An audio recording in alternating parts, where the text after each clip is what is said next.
kids podcast. You can go slow.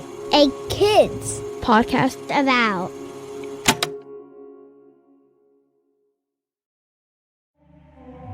Hi, this is Matthew, and I'm head of podcasts at a kids company about.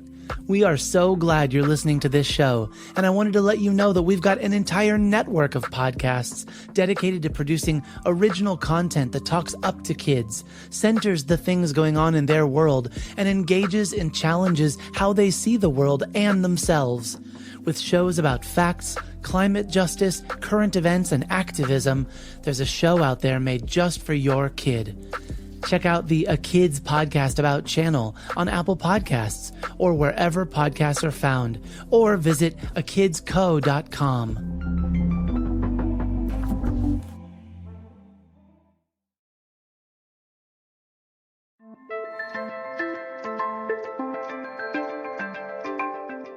Hello there, and welcome back to 1.5, a kids podcast about climate justice. I'm Zanaji Artis. And I'm Olivia Greenspan. And we believe that kids like you deserve a livable planet. In our show, we explore the challenges facing our planet with scientists, youth activists, and other environmental leaders who've experienced the realities of the climate crisis firsthand. If you can believe it, today is the 12th and final episode of Season 1 of 1.5. And thank you so much for being on this journey with us. Yes, thank you for being on this journey with us, and what a season it's been.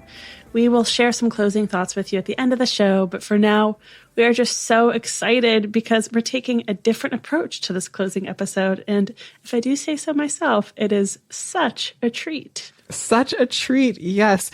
And in today's episode, you'll hear from 8 different guests, ages 8 years to 60 years old, sharing what they hope their neighborhood will look like in the year 2050 and what climate solutions they're most excited about to help us get there. Yes, some voices you will recognize from past episodes, and some voices are new.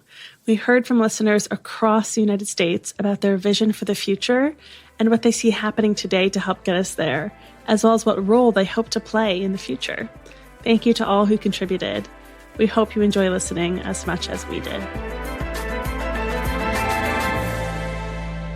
So to start, it's time to hear from a few of our past guests who have shared their expertise this season on 1.5.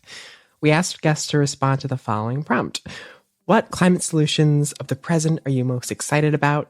And how will those solutions change how your neighborhood looks, sounds, smells, and feels in 2050? Let's take a listen. Hi, my name is Dr. Heather Price. I live in Seattle on Duwamish tribal lands. I'm most excited about electrification and decarbonization. I love to think about what the world is going to look like, sound like, and smell like in 2050. As we electrify transportation, my kid's school bus isn't going to stink anymore or bring on asthma attacks. When I'm walking in my neighborhood, I think about how the air will smell better and it will be safer to breathe. Homes are going to retire toxic methane, so-called natural gas, stoves, and there will be fewer kids with asthma. We know that children living in homes with gas stoves have significantly higher rates of asthma. So as we electrify everything and decarbonize our world, it's going to be healthier and safer for us and for our families. Hi, my name is Jake Spotted Wolf. I am of the 3 affiliated tribes, that's Sanish, Mandan, and Hidatsu, out of North Dakota from the Fort Berthold Reservation. I'm currently on occupied Duwamish territory, or so-called Seattle, Washington, in the Pacific Northwestern part of Turtle Island, or the so-called United States. Hawaii has now instituted the practice of replacing a lot of the white board members that were not local to Hawaii and instead replacing them with natives who had a strong knowledge of the land and of cultures and traditions. And in that, what they're doing is instituting, say, permits that you have to buy to go to local hiking trails. And that reduces, the footprint of people that are coming into the parks from, say 3,000 a day down to like 75.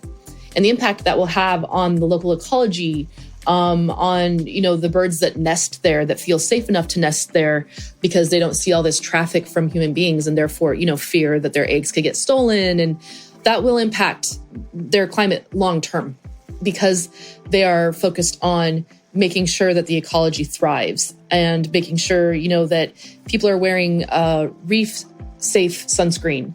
That ensures that the underwater ecology thrives and is protected and cared for.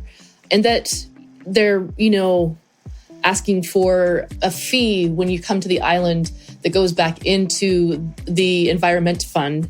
When you fly in as a tourist, they'll be able to take care of their parks with that revenue, take care of the local environment, which will, in the long run, when you see fewer people impacting a space because there are more regulations put into place, you'll see the ecology start to thrive and the environment picks up on that. And therefore, the climate does respond to that.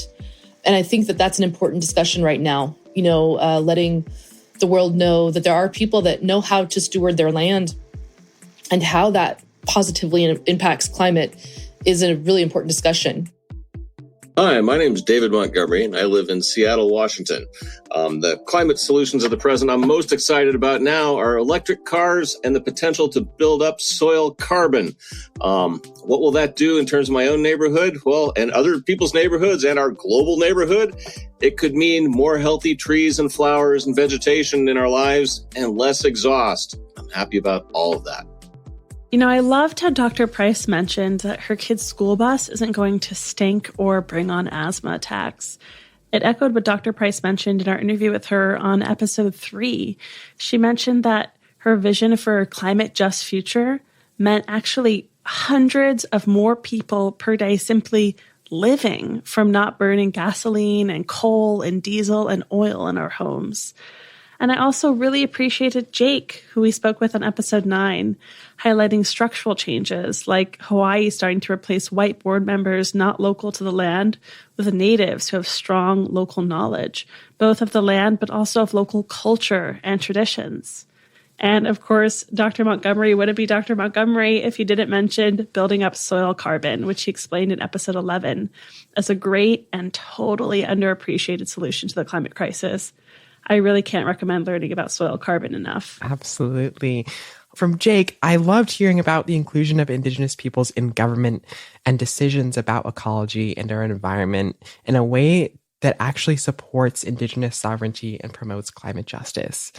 And seeing this in action in Hawaii is solidarity in practice. And it's something that I hope can be spread elsewhere in other governments nationally or in around the world, because this is something that we need to see so much more of. And for Dr. Montgomery, also super excited to see electric cars on our streets. Have you ever driven an electric car? Oh my God. It is like nothing you've ever experienced. It goes so quickly and it's so quiet. It's like driving a spaceship. Wild, truly.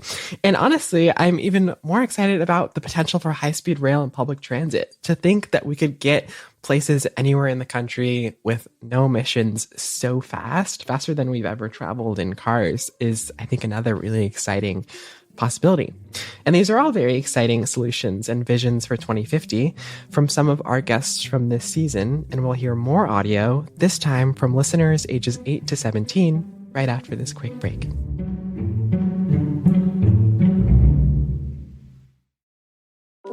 Hey kids, my name's Matthew. I'm a teacher, a librarian, and I'm the host of A Kid's Book About, the podcast. What's a podcast? Great question. A podcast is a show that you listen to, usually on a smartphone or really any device that connects to the internet. You might even be listening to a podcast right now when you're hearing this ad. And at A Kid's Book About, we talk about the big things going on in your world. Every week we chat with authors from our award-winning A Kid's Book About series. A kid's book about what? Well, everything. Racism, disabilities, belonging, diversity. What about anxiety? Absolutely. Anything that's important to you is worth talking about. These are the things that are shaping your world, and our guests are people who've been there too. New episodes release every Monday. Find A Kid's Book About, the podcast, wherever podcasts are found.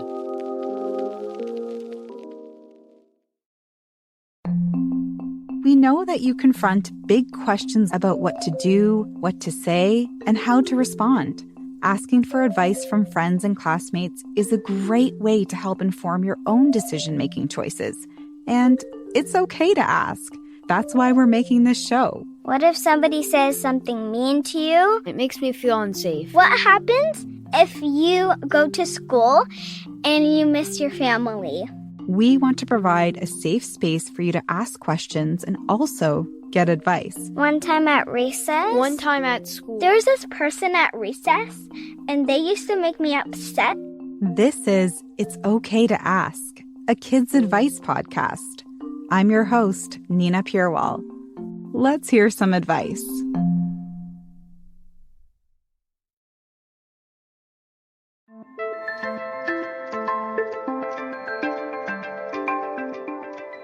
Welcome back to 1.5, a kids podcast about climate justice. It's time to hear from listeners about what they hope their neighborhood will look, smell, feel, and sound like in the year 2050, and how they'll help contribute to making that happen. Yes, now we are going to hear from some amazing kids about their own perspective.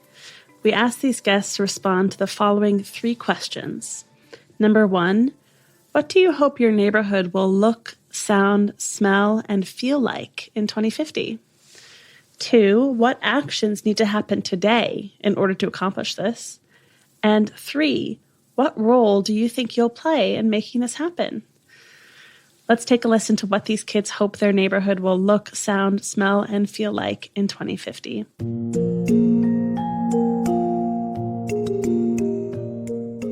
My name is Sophie.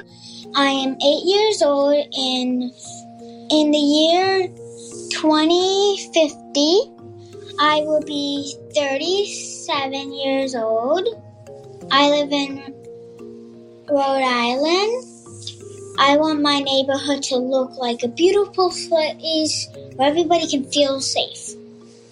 I want it to smell good. In the summer, I want it to smell like flowers. In the spring, I want it to smell like happiness. In the fall, I want it to smell like gorgeous leaves falling off the branches. In winter, I want it to smell like snow falling. Is there anything you don't want it to smell like? I don't really want my neighborhood to smell like car pollution, truck pollution. I don't want it to smell like people being mean. I don't want to see that or smell that. It's like hard to bring that into your brain and remember that. We need to plant more trees. We need to use electric cars. We need to, instead of throw your trash on the garbage on the ground, you want to put it in the trash can or the recycling. If you have paper, put it in the recycling for the paper. If you have a plastic bag, put it in the trash. My name is Lauren, and I am 9 years old, and in 2050, I will be 37 years old. I live in Wisconsin.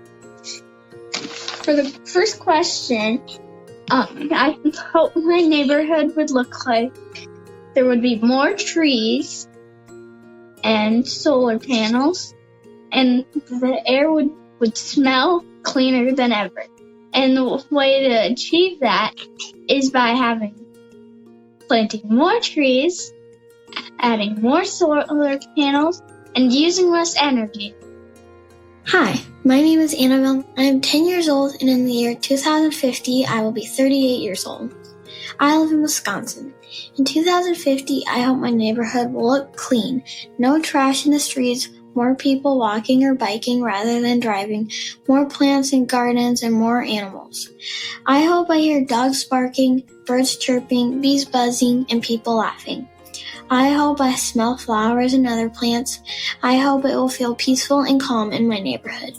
The actions we need to start now that will make this happen is not littering, recycling, stuff like paper or cardboard, planting more trees, flowers, and other plants.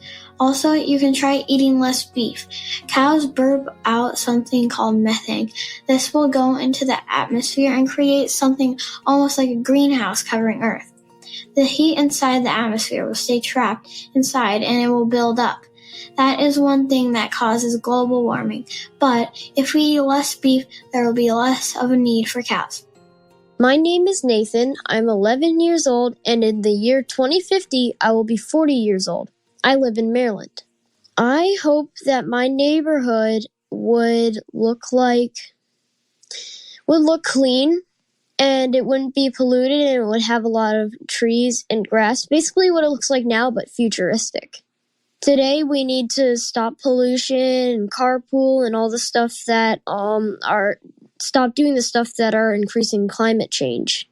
My family and I, we have made many measures against polluting. Like, we take the bus to school, for instance, and we compost, and we use less plastic things, that kind of stuff. And we recycle. Hi, my name is Sam. I'm from Maryland. I'm 17 years old now, and in 2050, I'll be 45 years old. So I hope Maryland will stay the same in terms of look, though I'm sure that's kind of like inevitable considering how close we live to DC and how like things like new infrastructure is constantly being added, like regard to sound. Also, I hope it stays the same. I already live like near like a busy-ish town. There's a lot of trains and like cars, so I don't think I could handle more sound. Like, it already drives me nuts. So I hope it'll stay where it's at. Like, I don't need more sound. Maybe less sound if possible. I hope it'll feel the same. This question, I'm going to answer it like it's in terms of like weather and like climate and stuff. But I hope it will feel the same again. I like having 4 seasons. But with climate change, I don't know if that's going to happen. Actions needed are definitely politicians stepping in, especially like smaller level things, like smaller level politicians. I think starting small and then moving our way up to like national government is probably the most efficient way, especially since like national government does neglect like a lot of problems, in my opinion. Now let's hear our guests' responses to the prompt. What role do you think you'll play in making this future happen? Well, my dream since I was 7 years old was to be a koala doctor. And I feel like it would play a good role because we're really harming not just our earth, but the animals that live in it. I feel like we should be saying sorry to them right here and there, as we are making the mistakes, and we should be fixing our mistakes, as these mistakes are big ones. Our pollution is too much. Our water is too much. These squirrels, our fish, and also we kill these animals too. Like, we kill our fish just to have fish for us to eat, when we should be helping them get food. And it really is important that everybody has enough in this world, as we are not the only thing, person, or animal on this planet. So we really need to share, not conquer. And for the last question, I said I will always try to save all the animals I can and do all I can to save Earth. And in the future, I want to go to Australia and save animals there. How I am contributing to this is by recycling, and I also walk to and from school every single day. Another thing I do is pick up trash at my school playground. In the future, I will continue doing this and also sign up to volunteer to do local cleanups. And remember, doing some of these little things can make a big difference. If I get my dream job of being a mechanical engineer, I'll try to get my company and my boss to make products that are more environmentally friendly. What role I will play? I don't know. I'm going to college next year. I want to study political science and then hopefully go to law school. I would like to run for delegate in my district in Maryland. But we'll see at 45 if I do that. But if I do, climate injustice will definitely be on my agenda because I feel very passionately about it.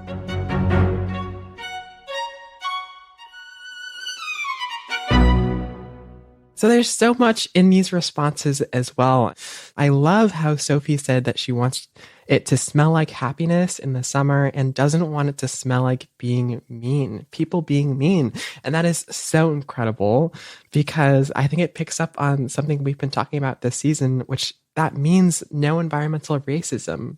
It means no people having to experience pollution just because of where they live, because of how much money they have, about their identities. And that's huge. And so not smelling like people being mean also means no environmental racism. And from Lauren, loved hearing about trees and solar panels and clean air because clean air is a right. And we, of course, will be fighting with you all along the way for those rights. There's no reason why in the richest country in the world, here in the United States, we continue to get the bare minimum from our leaders. Clean air and clean water are human rights, and you deserve to have those respected. And from Annabelle, save the bees. Yes, we have to save the bees. We have to preserve biodiversity. And biodiversity is essentially helping the variety of life on our planet thrive. And Annabelle also mentioned eating less beef. And again, picking up on this idea of more plant-based diets. And so I think something that is highlighted here is that seemingly small actions done together can make a big difference. And that's how movements are made. There really was a lot in there and a wide variety. And it speaks to how much kids know. These were kids ages 8 to 17. And we really don't give kids enough credit for how much they understand about the climate crisis and also the value of their vision for the future. If any of you listeners want to share responses to the prompts today, no matter your age, we'll share an email at the end, and we'd love to hear your thoughts.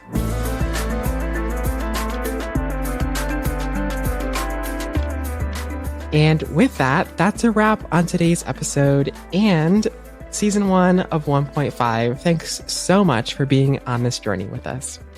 You can't see me, but my hand's over my face because I'm emotional. It's been so amazing to work on this show with you, Sanaji. Likewise, it has been such a joy. And it's so great to reflect on what we've accomplished this season. Absolutely. There is always so much more to learn about what climate change is and how it affects all of us differently. Yes. Thanks again to our guests for contributing to this episode and listeners to you for being here for this whole journey. Well, Sanaji, don't think I wasn't going to let you get away with not answering our prompt.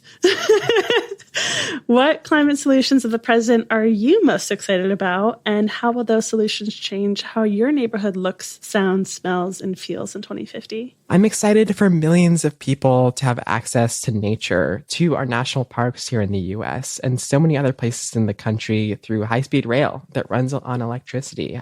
And I'm excited to power our homes and our workplaces with renewable energy. I want to see wind turbines and solar panels in our landscapes. And most of all, I'm excited to work on passing laws that eliminate environmental racism and finally defend the rights of Indigenous peoples, because for hundreds of years, the environments that people of color live in have been waste sites and dumping grounds for pollution, and that has not changed today.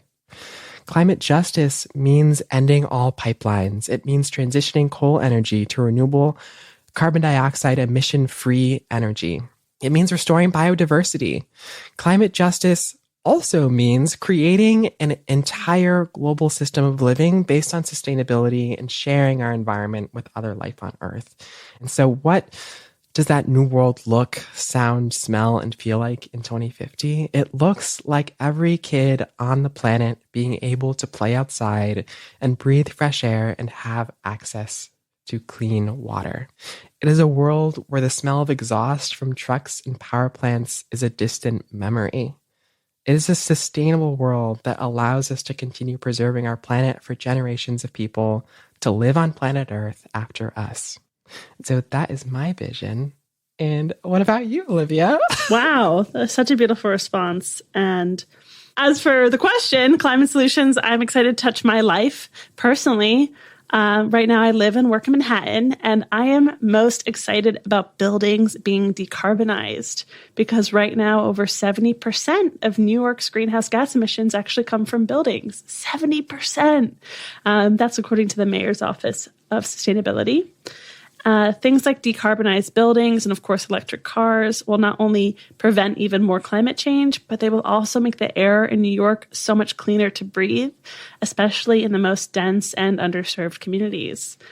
When I was going to school in the Bronx, I had a friend, Natalie, such a cool friend, and she walked around with an air quality monitor, and she saw for herself how even the air on our campus, which had a lot of vegetation and not as many cars, the air on our campus was so much cleaner just compared to a few blocks off campus.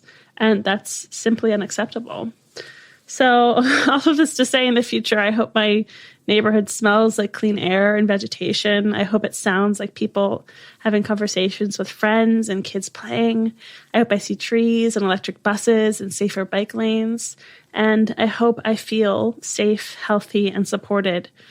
But most of all, I hope that I can trust that my fellow global citizens can say the same.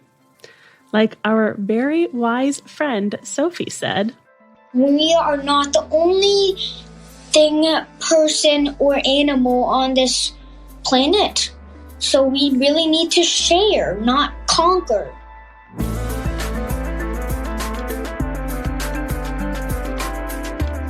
Thank you, listeners, for joining us today and throughout this season of 1.5. And thanks again from the bottom of our hearts to all of our guests, Dr. Price, Jake, Dr. Montgomery, Sophie, Lauren, Annabelle, Nathan, and Sam for sharing their visions of their future neighborhood with us and what it will take for us to get there. 1.5 is written by me, Olivia Greenspan. And me, Sanaji Artis. Our show is edited and produced by Kat Petru with help from Matthew Winner and the team at Sound On Studios. Our executive producer is Jelani Memory, and this show was brought to you by Kids Podcast About. This show is inspired by our book, A Kid's Book About Climate Change, and the millions of young people around the world fighting for our right to a livable future. You can write to us at listen@akidspodcastabout.com and check out other podcasts made for kids just like you by visiting akidsco.com.